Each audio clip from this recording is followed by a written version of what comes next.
नमस्कार, स्वागत है आप दर्शकों का। आप देख रहे हैं न्यूज़ 18 का डिजिटल प्लेटफॉर्म। मैं हूं आपके साथ रजनी चौबे। महाराष्ट्र में गजब सियासी उलटफेर हुआ है। भाजपा की आधी में ठाकरे से लेकर पवार फैमिली तक का किला ढह चुका है। आखिरकार भाजपा ने बीएमसी में भगवा लहरा ही दिया है। पहली बार बीएमसी में भाजपा का मेयर बन रहा है। भाजपा ने न केवल ठाकरे ब्रदर्स को झटका दिया बल्कि पवार फैमिली को भी बुरी तरह पेट दिया है। पीएमसी यानी पुणे म्यूनिसिपल कॉरपोरेशन और Pipri Chinchwad municipal corporation PCMC के चुनावों में भाजपा ने शानदार जीत दर्ज की है। देवेंद्र फडणवीस की रणनीति के सामने चाचा भतीजे की जोड़ी फेल हो गई है। शरद पवार और अजित पवार एक साथ हाथ मिलाकर भी अपने मजबूत गढ़ को सुरक्षित नहीं रख पाए हैं।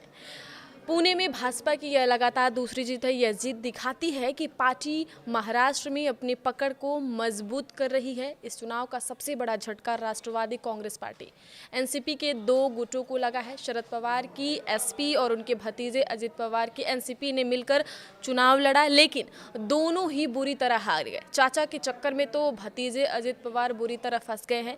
अब सवाल यह है कि इस हार के बाद शरद पवार और अजित पवार का क्या होगा? वे आगे क्या कदम उठाएंगे? क्या वे फिर से एक हो जाएंगे या भाजपा के दबाव में झुकेंगे? दरअसल महाराष्ट्र निकाय चुनाव परिवार के लिए एक बड़ा झटका है। साल 2023 में अजित पवार ने चाचा शरद पवार वाली एनसीपी से बगावत कर महायुति गठबंधन में शामिल होकर डिप्टी सीएम बने थे। तब से दोनों गुट यानी चाचा भतीजा अलग अलग चल रहे थे, लेकिन इस बार के निकाय चुनावों में राजनीतिक मजबूरी के कारण वे एक साथ आए।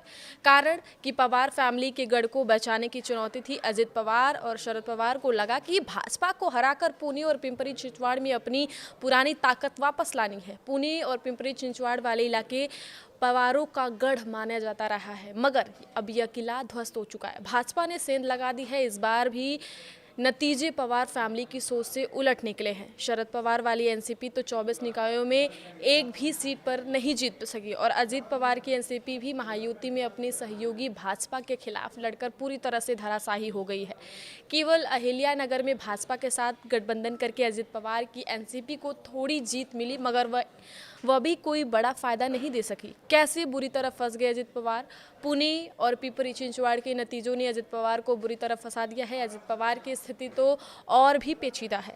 अजित पवार महायुति सरकार में डिप्टी सीएम है। वहां भाजपा और एकनाथ शिंदे की शिवसेना उनके साथी हैं, मगर इस चुनाव में अजित पवार ने भाजपा के खिलाफ उम्मीदवार उतारे। अजित पवार ने चाचा शरद के साथ हाथ मिला लिया। चुनाव प्रचार में अजित ने पिपरी चिंचवाड़ में भाजपा के खिलाफ खूब प्रचार किया। भाजपा पर भ्रष्टाचार के आरोप भी लगाए, जो भाजपा नेताओं को पसंद नहीं आया।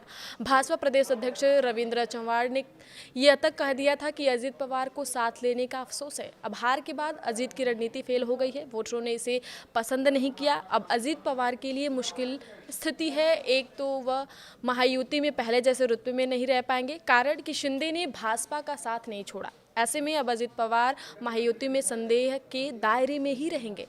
आगे की खबरों के लिए आप देखते रहिए न्यूज़ 18 का डिजिटल प्लेटफॉर्म। धन्यवाद।